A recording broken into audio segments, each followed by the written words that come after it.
어머니, 이 엽전들을 심으면 조만간 돈나무가 열릴 거예요. 마을에 소문난 바보 며느리 복순이는 흘바닥에 돈을 심었죠. 시어머니는 몽둥이를 들었고 남편은 침을 뱉으며 비웃었습니다. 하지만 3년 뒤 그 땅이 갈라지며 온 마을을 뒤집어 놓을 엄청난 것이 터져 나오게 되는데 오늘의 이야기 시작합니다. 쑥쑥 야담을 찾아주셔서 감사합니다. 구독과 좋아요를 눌러주시면 영상 만드는데 큰 힘이 됩니다. 감사합니다. 햇살이 따갑게 내리쬐던 어느 여름날 오후. 복순이는 비 오듯 땀을 뻘뻘 흘리면서 뒷마당의 거칠고 딱딱한 밭을 일궜습니다. 그녀의 투박하고 튼살 박힌 손에는 때 묻은 낡은 주머니 하나와 녹슨 엽전 몇 잎이 소중히 들려 있었죠. 마을을 지나가던 이웃 아낙네들은 그 광경을 보며 혀를 끌끌 차댔습니다. 저 바보가 또 시작이네. 쯧쯧. 사람들은 복순이가 미친 짓을 한다며 손가락질을 해대며 비웃기 바빴습니다. 하지만 복순이는 아랑곳하지 않고 엽전을 하나씩 깊은 구덩이에 넣고는 어린아이 다루듯 정성스레 흙을 덮었죠. 무럭무럭 자라나서 우리 집을 천하제일 부자로 만들어줘야 한다. 아이처럼 해맑게 웃는 그 얼굴은 누가 봐도 영락없는 모자란 여인이었죠. 담벼락 아래 지나가던 동네 개조차도 그녀를 무시하는 듯 컹컹 지저댔고 먼 발치서 이 광경을 지켜보고 있던 시어머니 박씨는 분노가 치밀었습니다. 할멈의 눈에는 그저 귀한 돈 몇 푼을 생땅에 내다버리는 정신 나간 짓으로 밖에는 도저히 보이지 않았기 때문입니다. 하지만 복순이는 사실 이 척박한 밭에 자신의 맺힌 피눈물을 묻고 있었습니다. 오래전 아버지가 억울하게 눈을 잃고 가문이 비참하게 도륙나 몰락하게 된 그 깊고 어두운 원한을 하나하나에 엽전과 함께 땅속 깊이 박아 넣었죠.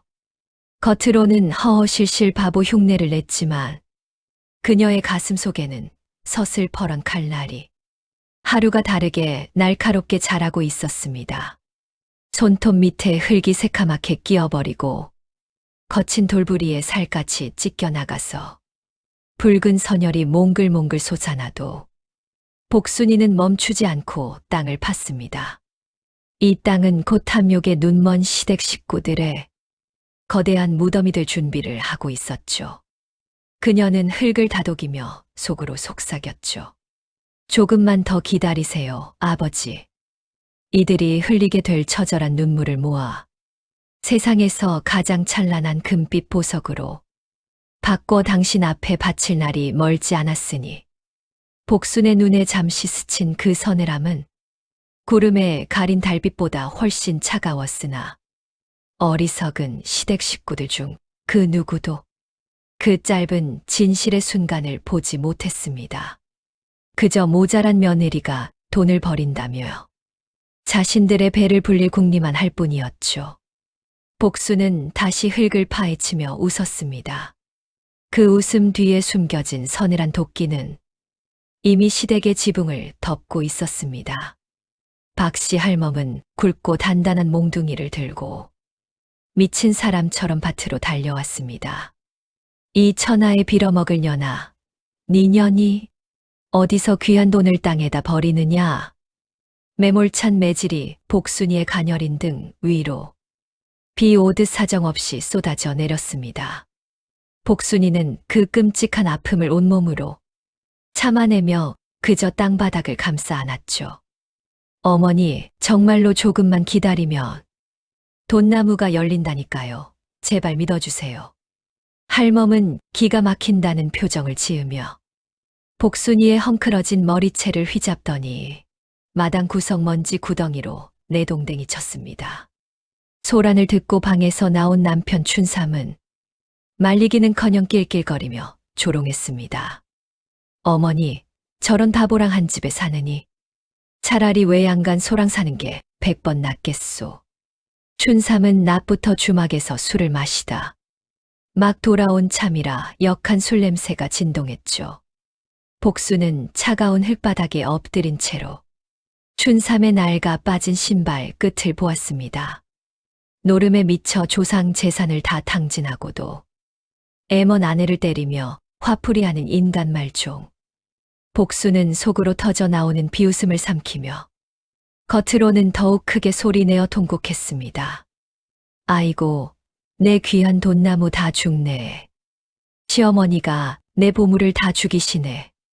그 모습이 너무나 한심하고 꼴 보기 싫어. 할멈은 바닥에 침을 뱉고 방으로 들어갔죠. 마당에 홀로 남겨진 복순이는 서서히 꺼느꼈던 울음을 그치고 몸을 일으켰습니다. 그리고는 매맞은 자리를 살며시 만지며 낮게 읊조리듯 소름 끼치는 혼잣말을 했죠. 조금만 참으면 모든 것을 가질 텐데 다들 어찌 이리 참을성이 없으실까. 그 목소리는 평소의 톤과는 완전히 달리 차디찬 칼날처럼 날카로운 기운이 감돌았죠. 복수는 다시 밭으로 기어가 파헤쳐진 흙을 갓난아기 다루듯 정성껏 다시 덮었습니다. 그녀의 복수는 이제 막 차가운 땅 속에서 첫 번째 핏빛 씨앗을 틔우고 있었습니다.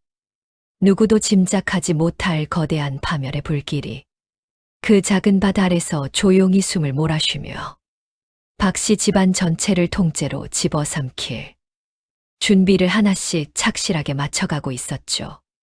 복순의 입가에는 아주 희미하고도 섬뜩한 승리의 미소가 잠시 머물렀습니다.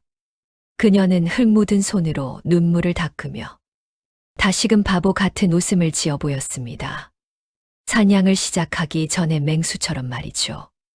그날 이후로 복순이에 대한 시댁 식구들의 모진 구박은 날이 갈수록 심해져만 갔습니다. 아침의 동이 채 트기도 전인 새벽 별이 떠 있는 시간부터 복수는 얼음장 같은 물에 손이 다 터지도록 빨래를 하고 산더미 같은 나무를 다듬었죠. 남편 춘삼은 날마다 주막에서 노름판을 전전하며 돈을 잃고 집에 돌아오면 화풀이를 했죠. 너 같은 바보년이 들어와서 우리 집 기운이 다 꺾였다. 춘삼은 애꿎은 밥상을 뒤엎고 복순의 어깨를 밀쳐냈습니다. 복순은 깨진 사발 조각들을 아무 말 없이 손으로 주었죠. 날카로운 사기 조각에 찔려 손가락 끝에서 선혈이 뚝 흙바닥 위로 떨어져 내려도 그녀는 아픈 기색조차 없었죠. 오히려 춘삼의 붉게 달아오른 환한 얼굴을 가만히 보면서 속으로 무서운 숫자를 셌습니다. 시아버지를 속여 뺏어간 전답과 자신을 팔아넘기듯 데려온 각, 그리고 아버지를 장님으로 만든 그들의 모든 죄목을 기록했죠. 박씨 할멈은 한술 더 떴어. 복순에게 쌀 한 톨 주지 않고 하루 종일 굶기기 일쑤였습니다. 바보 입에 들어갈 귀한 쌀이 어디 있다고 여기서 밥을 찾아. 가서 네가 심은 엽전이나 먹어라. 할멈은 복순의 고통을 즐기며 방 안에서 기름진 고기를 씹었고 복순은 줄인 배를 움켜쥐고서 마을 우물가로 힘겹게 향했습니다. 물이라도 마셔 허기를 달래려 했으나 그녀의 머릿속은 이미 차가운 복수의 계략으로 가득 차 있었죠. 시댁의 곳간이 비어갈수록 그녀의 계획은 완성에 가까워졌고 복수는 우물물에 비친 자신에게 나지막이 속삭이며 웃었습니다. 마을 우물가에 모인 아낙네들도 복순을 보며 안타깝게 수군거렸죠. 저 집 며느리는 참 불쌍도 하지. 바보라 매 맞는 줄도 모르고 사니. 하지만 복수는 그들의 동정을 비웃기라도 하듯 물을 길었습니다. 그러던 어느 바람 부는 밤이었죠. 박씨 할멈과 남편 춘삼은 방에서 음흉하고 추악한 모의를 했습니다. 어머니, 저 년을 이제 내쫓고 부잣집 과부에게 장가들까요? 춘삼의 비열한 말에 할멈은 눈을 번뜩이며 고개를 끄덕였죠. 그래야지.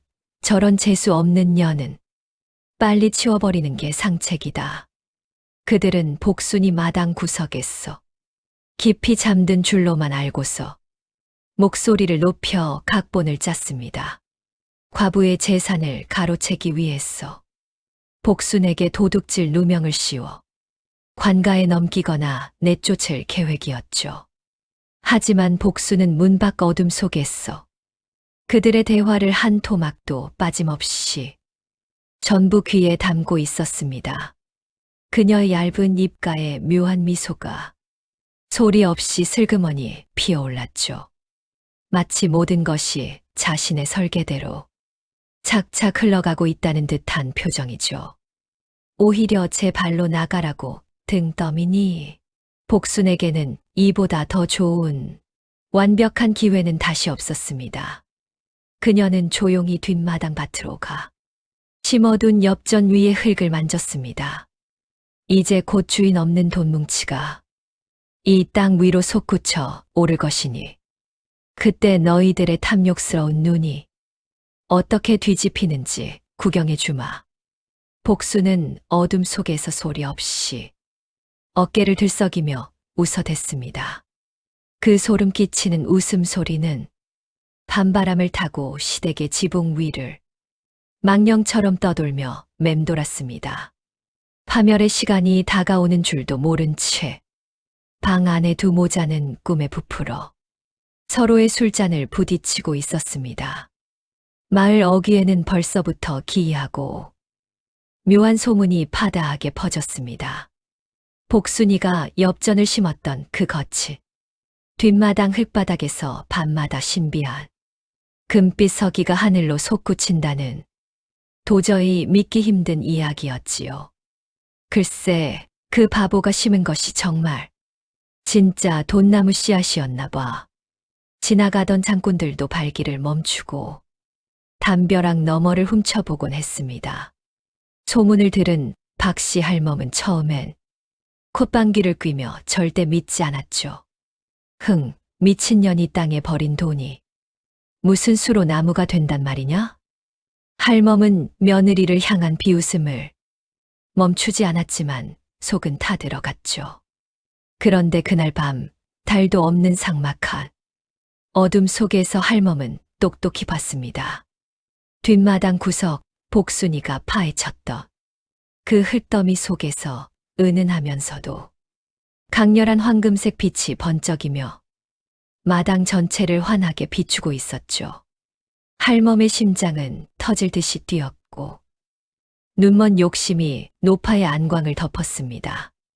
그때 마침 낯선 선비 한 명이 마당으로 안개처럼 스르륵 들어왔죠. 긴 수염에 도포 자락을 휘날리는 그의 모습은 예사롭지 않았습니다. 그는 풍수지리에 아주 능한 직관이라며 자신을 소개하고 밭을 살폈습니다. 이 땅은 보통 땅이 아닙니다. 3대 덕을 쌓아야 얻는 명당이군요.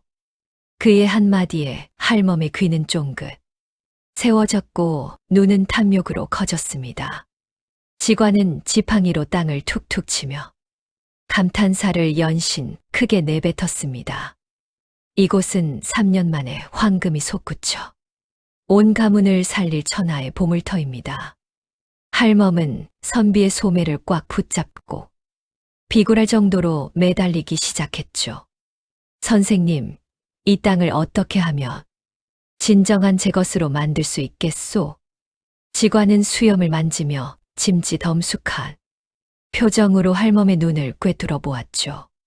사실 이 모든 것은 복순이가 미리 준비한 연극의 시작이었습니다. 직관으로 변장한 이는 복순이 과거 목숨을 구해준 실력파 광대였지요. 하지만 욕심에 눈이 멀어버린 할멈은 그가 하늘이 보낸 사자인 줄 알았죠. 선비는 밭에 흙을 한 줌 집어들어 코끝에 대고 냄새를 깊이 맡았습니다. 그러더니 갑자기 인상을 찌푸리며 고개를 절레절레 흔드는 것이었죠. 하지만 아주 큰 문제가 하나 있군요. 주변의 기운이 너무나 탁합니다. 할멈은 가슴이 철렁 내려앉았어. 선비의 눈치만 간절히 살피게 되었죠. 선생님, 그게 무슨 말씀이십니까? 제가 어떻게 하면 되겠습니까? 지관은 복순이가 잠든 헛간 쪽을 지팡이로 가리키며 입을 열었습니다. 저기 있는 어수룩한 여인의 기운이 이 땅의 황금을 다 갉아먹고 있소. 할멈은 그 말을 듣자마자 무릎을 탁 치며 복순을 사납게 쳐다봤습니다. 역시 그 재수 없는 년 때문이었어. 내 당장 전연을 치워버리겠소. 지관은 은밀한 미소를 살짝 지으며 할멈에게 마지막 비방을 일렀습니다. 순수한 척하는 저 바보를 내쫓아야 황금나무가 제 뿌리를 내립니다. 내일 해가 뜨기 전 저 여인을 멀리 치워야 가문이 일어날 것입니다. 사실 선비는 복순과 미리 입을 맞춰 할멈의 성격과 욕심을 이용한 것이죠. 복순은 어두운 문틈 사이를 통해 이 모든 광경을 지켜보고 있었습니다. 자신을 향해 쏟아지는 할멈의 살기 어린 시선을 온몸으로 느끼며 그녀는 속으로 쾌재를 불렀습니다. 드디어 이 지옥 같은 집구석을 내 발로 당당히 걸어 나갈 명분이 완벽하게 만들어진 셈이었으니까요. 할멈은 당장 내일 아침이 오면 복순을 산속 깊이 버리궁리를 하며 잠도 이루지 못하고 마당을 서성였죠. 돈에 미쳐버린 노파의 그림자가 달빛 아래 괴물처럼 길게 늘어졌죠. 복순은 어둠 속에서 짐을 챙겼습니다. 아버지의 원수를 갚기 위한 여정이 드디어 새로운 국면을 맞이했죠. 지관은 바람처럼 마당을 빠져나갔고 남겨진 밭 위에는 복순의 차가운 복수심만이 짙게 깔려 있었습니다. 이제 곧 폭풍이 몰아칠 시간이었습니다. 박씨 할멈은 선비가 떠나자마자 기다렸다는 듯이 복순을 끌어내 어두운 산길로 내던져 버렸습니다. 다시는 이 근처에 얼씬도 마라. 니녀는 이제 우리 집 식구가 아니다. 복순은 낡은 보찜 하나만 든 채 캄캄한 산속을 홀로 헤매었습니다. 바람은 칼날처럼 살을 파고들었고 짐승의 울음소리가 들려왔지만 복순의 눈빛은 오히려 맑았습니다. 그때 길가 우거진 숲을 사이에서 신음하는 노인 한 명을 발견했죠. 노인은 독사에 물린 듯 다리가 붓고 정신을 잃어가는 위중한 상태였죠. 복순은 망설임 없이 다가갔습니다. 할아버지, 정신 좀 차려보세요. 제가 곧 도와드릴 테니 견디세요. 그녀는 치마폭을 찢어 다리를 묶고 입으로 독을 직접 빨아냈습니다. 자신의 생명도 위험할 수 있었지만 복순은 지극정성으로 노인을 돌봤죠. 사실 이 노인은 과거 시댁 식구인 박씨 일가에게 전 재산을 사기당해 가문이 몰락하고 숨어 살던 이 고을의 진짜 땅 주인이었습니다. 노인은 복순의 따뜻한 보살핌에 기적처럼 눈을 뜨고 깨어났습니다. 그는 복순의 맑은 눈을 가만히 보며 그녀의 정체를 단번에 알아챘습니다. 네가 바로 그 엽전을 심던 바보 며느리 복순이가 맞느냐? 노인은 복순의 손을 꽉 잡으며 그동안 참아왔던 눈물을 흘렸습니다. 내 고운 마음씨가 나를 살렸구나. 나 또한 그 악독한 박씨 놈들에게 모든 것을 잃고 죽을 날만 기다렸단다. 노인은 품속 깊이 숨겨두었던 낡고 누런 비단 두루마리를 꺼냈죠. 그것은 박씨 할멈이 그토록 찾던 이 집터와 주변 논밭의 진짜 문서, 그리고 시댁 지하에 숨겨진 비밀 창고의 지도였습니다. 이것을 내게 줄 테니 부디 그 악귀 같은 자들을 심판해다오. 복수는 지도를 받아 들고서야 자신의 복수가 하늘의 도움을 받고 있음을 확신하게 되었습니다. 노인은 복순에게 무예와 지혜를 갖춘 숨은 조력자들을 소개해 주었습니다. 절망의 끝에서 만난 이 인연은 복순에게 거대한 군대를 얻은 것과 다름없는 강력한 힘이 되었습니다. 복순은 이제 더 이상 산속을 헤매는 바보 며느리가 아니었습니다. 그녀는 노인의 오두막에서 머물며 시댁의 몰락을 위한 마지막 퍼즐을 하나씩 차분하게 맞춰 나갔습니다. 산 아래 보이는 시댁의 불빛은 이제 곧 꺼질 운명 앞에 놓인 초라한 촛불처럼 위태로워 보였죠. 복수는 지도를 가슴에 품고서 차갑게 식은 새벽 공기를 마셨습니다. 기다리세요. 이제 제가 돌아갑니다. 마침내 3년이라는 긴 시간이 흐르고 마을에는 기적이 일어났습니다. 쫓겨났던 복순이 심어두었던 밭에서 정말로 황금색 꽃이 피어나더니 땅을 파자마자 금괴와 은괴가 쏟아져 나오기 시작한 것이었습니다. 하지만 그 땅의 주인은 이미 복순이 합법적으로 되찾은 뒤였죠. 복순은 화려한 비단옷을 차려입고 수많은 가마와 하인을 거느린 채 마을 사람들의 환호를 받으며 화려하게 고향으로 돌아왔습니다. 그녀의 모습은 더 이상 때묻고 어수룩하던 바보가 아니었습니다. 고귀한 기품이 흐르는 여장부이자 고을 최고의 자산가가 되어 있었죠. 복수는 가장 먼저 굶주린 이웃을 위해 커다란 솥을 걸고 쌀밥을 지었습니다. 누구든 배고픈 자는 오십시오. 이것은 하늘이 내린 축복입니다. 복순을 비웃던 마을 사람들은 그녀 앞에 엎드려 용서를 빌었고 복순은 그들을 인자로 안아주었죠. 3년 전 차가운 밭바닥에 엎드려 매질을 당하던 복순의 모습은 이제 전설 같은 이야기가 되었습니다. 그녀의 아버지는 좋은 약을 써서 시력을 점차 회복하기 시작했고 두 부녀는 마당에 앉아 흐뭇하게 황금빛으로 물든 밭을 보았습니다.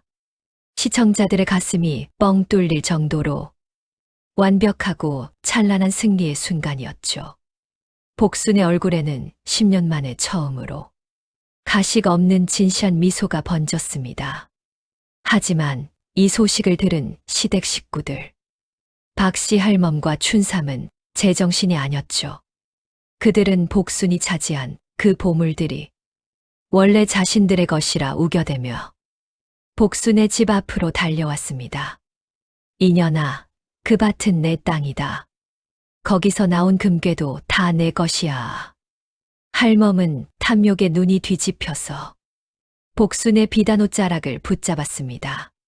춘삼 또한 노름빚에 쫓기는 신세라 염치도 없이 복순에게 매달렸죠. 부인, 내가 잘못했소. 다시 합치자. 우리 예전처럼 행복하게 살자고. 복순은 그들의 추태를 물끄러미 보며 차갑고도 고요한 목소리로 말했습니다. 예전처럼요. 매일 매 맞으며 굶주리던 그 시절로 말입니까? 복순의 눈빛에는 서리빨이 섰고 그녀의 뒤에서는 무장한 사내들이 차가운 칼날을 번뜩이며 나타났습니다. 할멈은 그제야 무언가 잘못됐음을 느꼈지만 이미 때는 늦었습니다. 복순은 노인에게 받은 진짜 문서를 그들의 눈앞에 펼쳐 보였습니다. 이 땅은 당신들이 사기로 뺏었던 진짜 주인의 땅이고 이제 내 땅이다. 할멈은 사색이 되어 자리에 주저앉았고 춘삼은 도망치려다 하인들에게 잡혔죠. 카타르시스는 여기서 끝이 아니었습니다. 복수는 3년 동안 차곡차곡 모아온 시댁의 비리 장부를 꺼내 들었습니다. 그들의 몰락은 이제 시작일 뿐이었죠. 복순의 화려한 성공과 금이 환향은 온 고을을 발칵 뒤집어 놓았지만 탐욕에 눈먼 박씨 일가 식구들은 절대로 순순히 물러서지 않았습니다. 박씨 할멈은 머리에 띠를 두르고 관아 정문 앞으로 달려가 엎드려 땅을 치며 통곡하기 시작했습니다. 사또 날이 억울해서 못 살겠소. 저 천하의 바보 며느리 년이 우리 집 보물을 훔쳐갔습니다. 할멈은 거짓 눈물을 줄줄 흘리며 복순을 절도죄로 허위 고발했죠. 남편 춘삼 또한 비겁한 마음을 품고 어둠을 틈타 장정들을 불러 모았습니다. 그년의 목에 시퍼런 칼을 대서라도 금괴 숨긴 곳을 알아내야 한다. 그들은 복순이 가진 모든 보물이 원래 자신들의 것이라 믿었습니다. 야심한 밤 춘삼이 보낸 자객들이 복순의 저택 담장을 몰래 넘었죠. 하지만 복순은 이미 이 모든 상황을 머릿속으로 수천 번 그려왔습니다. 방 안에는 가느다란 등불 하나만 외롭게 켜진 채 복순은 앉아 있었죠. 그녀는 향이 좋은 차 한 잔을 마시며 침입자들이 오기만을 기다렸습니다. 자객들이 문을 거칠게 박차고 들어오자 그녀는 비로소 천천히 고개를 들었죠. 그녀의 눈빛은 호수처럼 너무나 고요해 오히려 자객들이 멈칫거릴 정도였죠. 제 발로 무덤을 찾아오셨군요. 오래 기다리게 하지 않아 고맙네요. 복순의 신호가 떨어지기 무섭게 천장에서 그녀의 호위 무사들이 번개처럼 내려와 자객을 덮쳤습니다. 두 번째 위기가 닥쳐왔음에도 불구하고 복순은 이미 그들보다 훨씬 더 멀리 열수 앞을 내다보고 있었던 것이죠. 자객들은 비명조차 지르지 못한 채 그대로 밧줄에 꽁꽁 묶여버렸습니다. 자객들이 모두 포박당해 무너지자 복순은 직접 관하로 걸음을 옮겼습니다. 할멈이 고발한 파렴치한 절도 사건에 모든 진실을 백일하에 밝히기 위해서였죠. 사또는 금괴의 출처를 엄하게 물었고 복순은 당당히 숨겨둔 문서를 꺼냈습니다. 이것은 박씨 집안이 10년 전 저희 집안을 몰락시키며 뺏어간 원래 주인의 권리이자 문서입니다. 또한 그동안 할멈과 춘삼이 저질러온 온갖 수탈의 증거와 뇌물 장부들을 사또의 발치 아래 한꺼번에 던졌습니다. 박씨 할멈은 얼굴이 사색이 되어 입만 벙긋거릴 뿐 아무 말도 못했죠. 사또의 불호령이 관아 전체에 울리자 구경하던 백성들은 박수를 쳤습니다. 저 독한 노파가 드디어 벌을 받네. 세상 천지에 이런 사이다가 또 있나. 복순은 사르르 떨고 있는 할멈을 보며 아주 낮고 차갑게 소름 끼치게 말했죠. 어머니, 엽전을 심으면 돈나무가 열린다고 제가 분명 말씀드렸었죠. 그 나무가 이제 당신들의 목을 죄는 단단한 밧줄이 되어 돌아왔네요.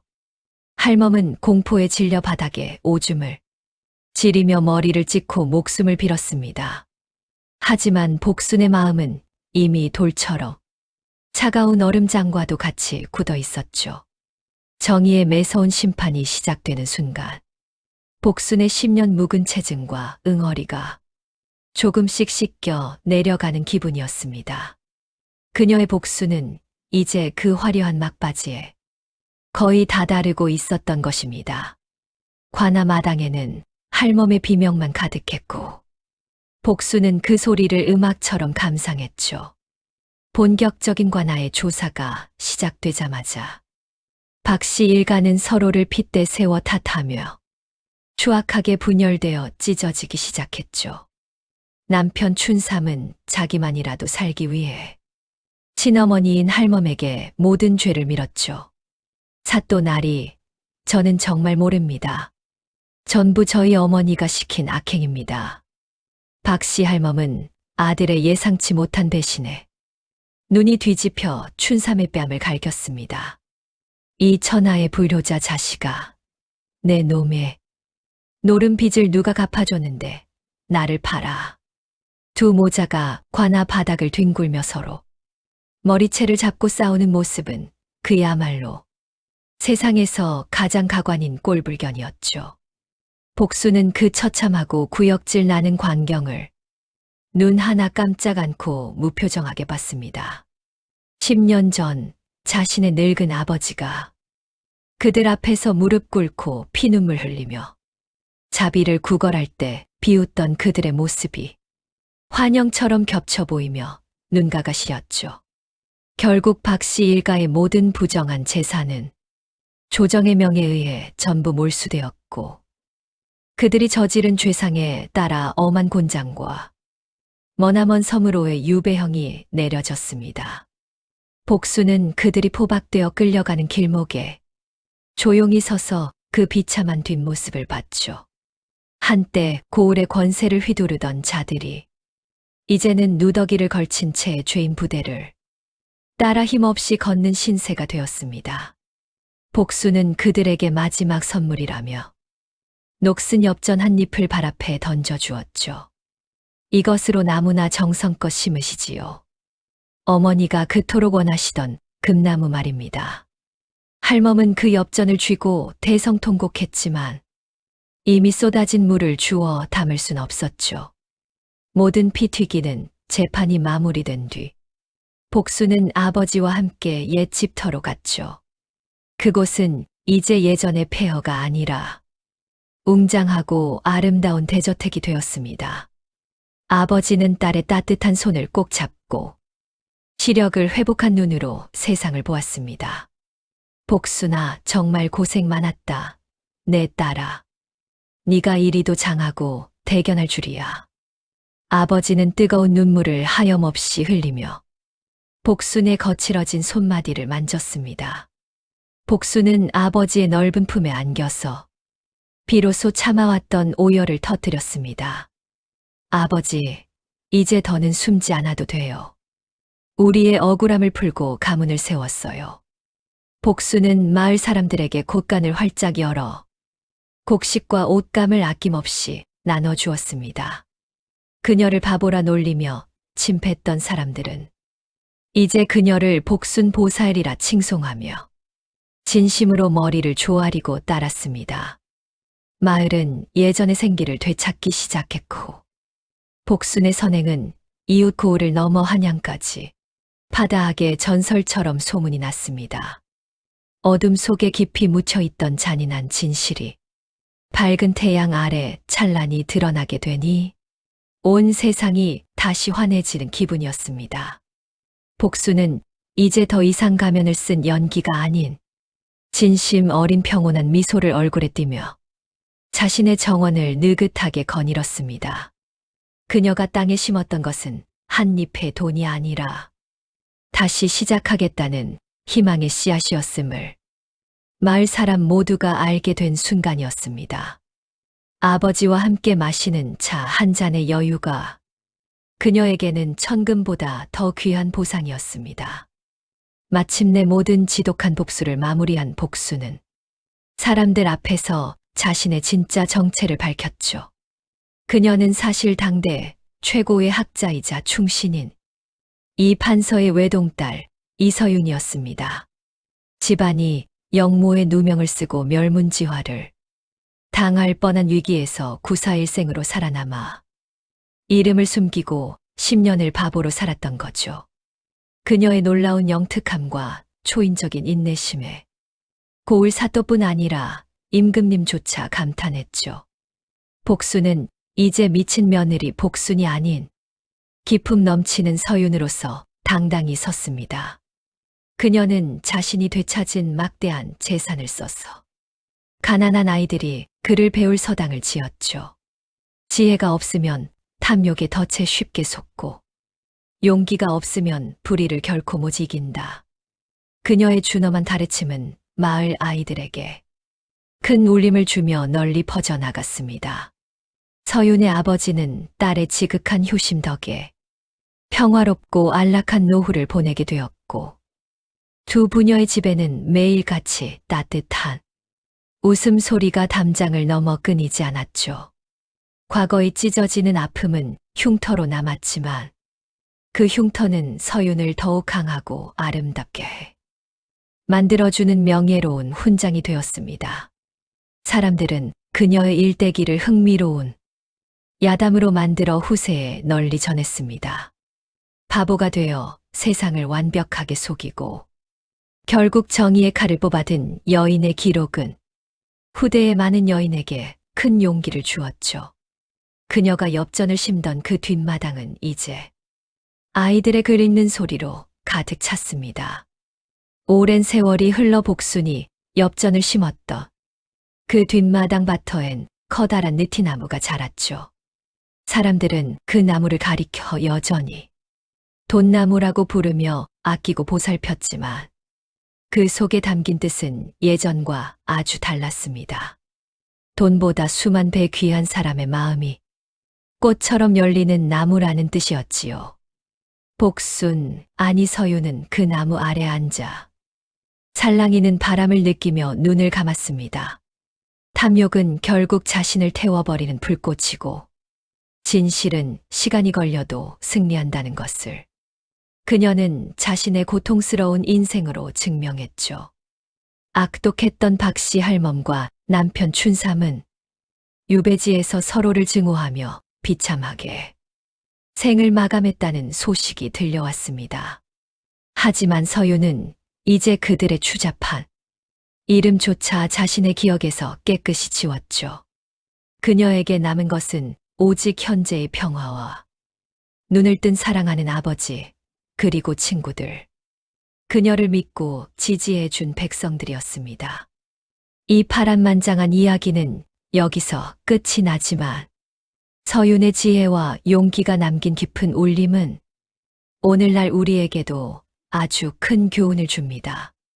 남을 속여 뺏어온 부정한 재물은 결국 바람 앞에 모래성처럼 허무하게 무너지고 정직하게 심은 선한 마음의 씨앗만이 진정한 행복의 열매를 맺는 법입니다.